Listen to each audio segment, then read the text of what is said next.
Welcome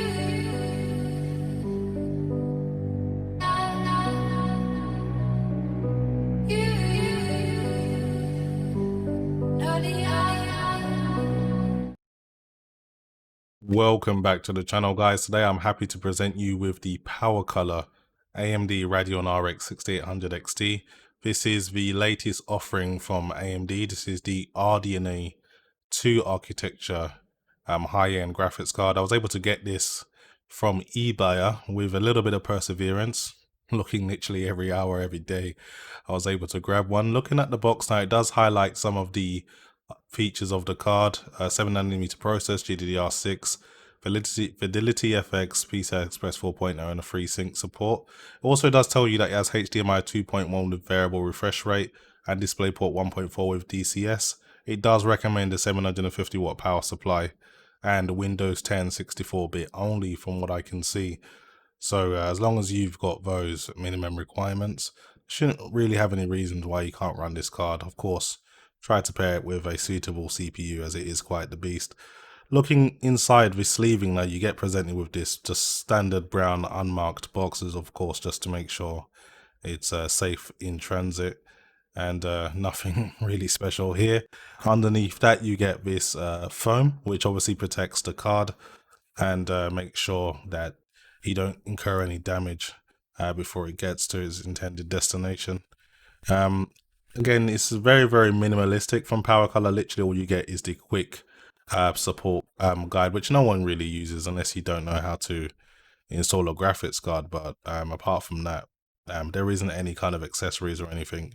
The card does come in a Corsair anti-static bag, just to make sure no damage is caused by its electrostatic damage. So the card is packaged well. I got no complaints there. They've obviously tried to be cost effective with it. Very, very small box. I don't know if you guys ever bought a Zotac card, but they really go extra with their size. But the card in itself, of course, looking like an amazing piece of engineering. One thing I was very surprised is that the card is completely metal. There is no plastic there. All of the shroud is metal, apart from the fans, of course, which are plastic. It just feels so premium, and the card is ridiculously heavy as well. I would actually have to say it's heavier than my RTX 3090 Tough Gaming OC from Asus. It's also a 2.5 slot card, so make sure you've got the space for this. Just want to show you a little bit above the card now. You can see how thick this is. There's a fair massive chunk of the vapor chamber there exposed, and there's two 8-pin PCI Express power connectors there, so please make sure your power supply has the connections that are necessary. Any 750 watt power supply should really come with two 8-pins. But yeah, 3 Delta fans as well to keep the card cool, and from what I've seen, it does do quite a good job.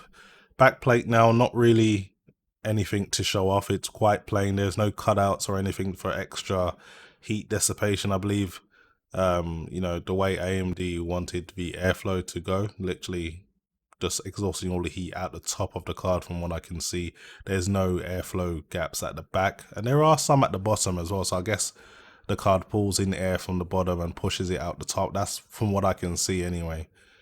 Just the rear IO now, HDMI 2.1 and 2 display points. I think it's 1.4B. I'm not too sure. I'll have to look into that. And they've also got a USB type C as well. So those are the rear eyes. Should be plenty for any type of combination you want to run, triple screen or a single HDMI 2.1, with all that beautiful bandwidth to run 4K 120Hz with HDR, with nothing, no compression to your color as well. So beautiful.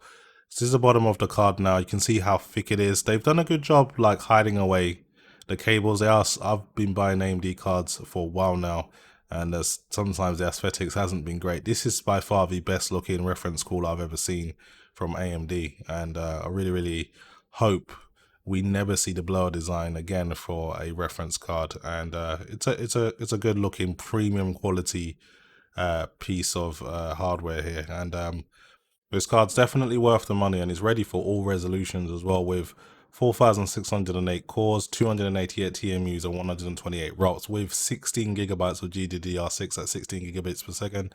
It's quite the beast, and it should provide ample performance for quite some time. I'll be bringing you guys plenty of benchmarks in the coming days. So I've got a lot of work to get through, but I'll definitely be enjoying my work. So this has been the PowerColor Unleashed, the Power Gaming RX 6800 XT. I've been happy to show it to you. I'll see you guys in the next video. Thanks very much for watching.